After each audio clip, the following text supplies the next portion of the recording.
እዚህ ጋር የመቆሜ ምክንያት የእግዚአብሔር ቸርነት፣ የእግዚአብሔር ምሕረት፣ የእግዚአብሔር በጎነት በእኔ ላይ ስለበዛ የኢትዮጵያ እናቶች፣ አባቶች፣ ሕፃናት፣ አዋቂዎች በእግዚአብሔር ፊት በአንድ ልብ ዝቅ ብላችሁ የለመናችሁትን ልመና እንባችሁን እግዚአብሔር አይቶ ልጄ ቁም ብሎ በሁለት እግር እንዲቆም እድል ሰጥቶኛል።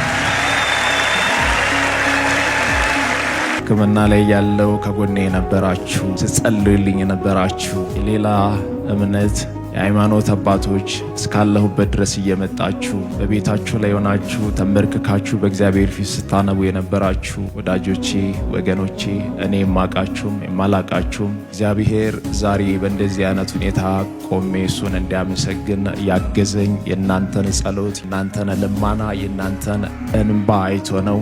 እግዚአብሔር የጸሎታችሁን ምላሽ መልሷል። እግዚአብሔር ክብሩን ይውሰደው። አይመስልም እንዲህ የሚቆም አይመስልም ለዚህ ደረጃ የሚደርስ በቃ አበቃ ስል እግዚአብሔር አዲስ እያደረገ እግዚአብሔር አቁሞኛል። እንዴት ቆምክ ካላችሁ እውነቴን ነው የምላችሁ፣ እግዚአብሔር ነው ያቆመኝ።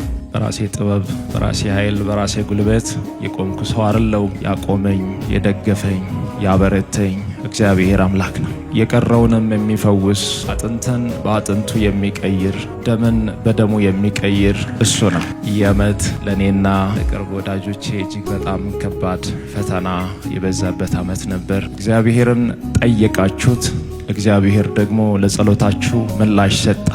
እግዚአብሔር ይባርካችሁ።